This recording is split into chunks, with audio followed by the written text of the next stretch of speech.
pictures of her, she did look like me a little. It's just, I liked how like me, she didn't pluck her eyebrows. Her eyes are blue and mine are hazel green, and she is slightly smaller than me, as if she is me. And if she is me, how can that be? Maybe she's another dimensional self, who knows? But what really floored me in reading about St. Jessie was this bit here, from the Steel Mark website. Due to her exceptional knowledge, which far exceeds the average of her home population, she has assumed the rank of half JSCHR, which means a half queen of wisdom and half goddess, as they were called earlier on Earth, something like a demigod, which can be read about, for example, in Greek legends. Having occupied herself with various matters on her planet years before taking up contact with Billy Meyer on January 28, 1957, she is by far the best oriented extraterrestrial concerning our situation on Earth. Her JSCH rank is interesting to me. The J is the first letter in my first name, and the SCH are the first three letters in my last name. The R, I have no idea about. Also, I do feel really close to her somehow. Even before I was aware of her interest with me.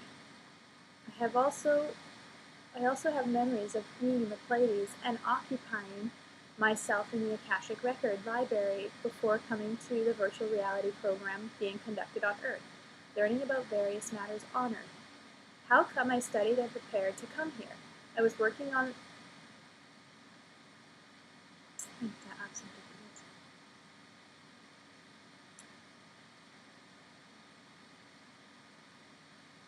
cantaloupes. Cantaloupes are good for my throat,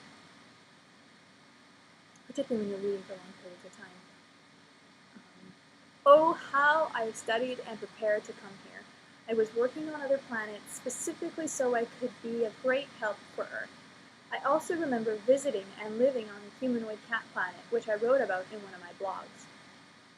I also visited the winged dolphin and whale planet, which is a water planet with a light violet colored water and glass crystal-like cities in the water, but rising up out of the water. When I mention this place, people remember. Apparently, many people had lives here. Children love to talk about their life there, and they remember them as well as they remember their past lives. It is an easy one to access, it seems. This is where our whales and dolphins come from. They work very closely with people as guardians, and speaking with them, they will tell you of a time when they were humans in Atlantis, and took on this form when Atlantis went under the water. They will also tell you that they have taken on a form of a large size because they are like submarines full of many souls experiencing life in one body. Their sound frequency is not only healing, but also a vocal version of sacred geometry, crop circles that echoes into people's soul matrices.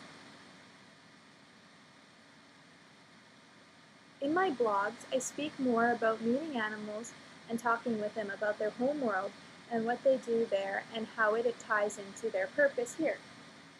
It's just fascinating stuff. I like to call them the perfect spies for the divine, and see my poem Spies for more information on this. I would collect data that these worlds had on Earth, and it's a lot to read. I'm a bit tired, but I'm going to just keep going, so just bear with me, guys. I would collect data that these worlds had on Earth, and the experience they had.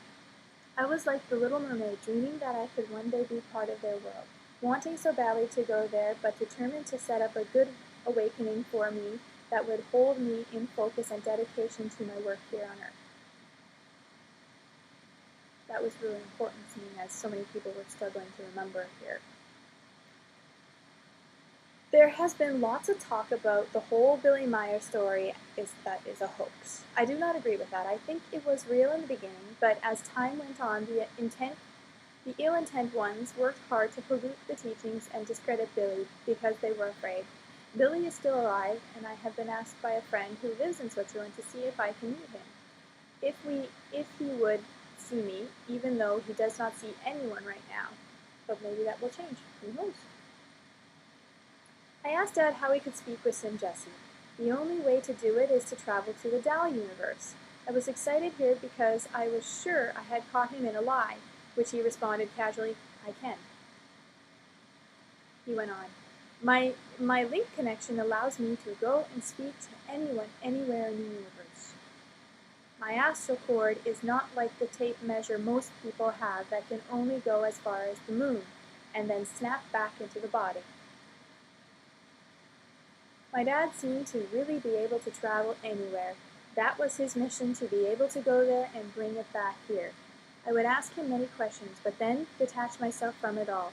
I still did not believe it, so I asked him and viewed it as a fantastic science fiction fantasy story he was telling me. This information had no relevance to me, but it was interesting nonetheless. Then one day my dad's stories and messages collided with my existence. And my dad said, Jessica, do not keep asking me questions that you already know the answers to. You must learn to access the information on your own, to find it all within, because it is all there. He is right about this. The people ask me, where do I get my information from? I never went to school for this stuff, and never went to any mystery schools or anything like that, and I'm not much one for school anyway. I have come to understand that it really is all within. And rather than seeking the answers, let them come to you. While lost to joy, so many wonderful things come to us. Today, I am not sure if I am Sim Jessie or not. I am open to the idea. I am open-minded, but I'm not one to purchase everything and say my beliefs and cast them in stone.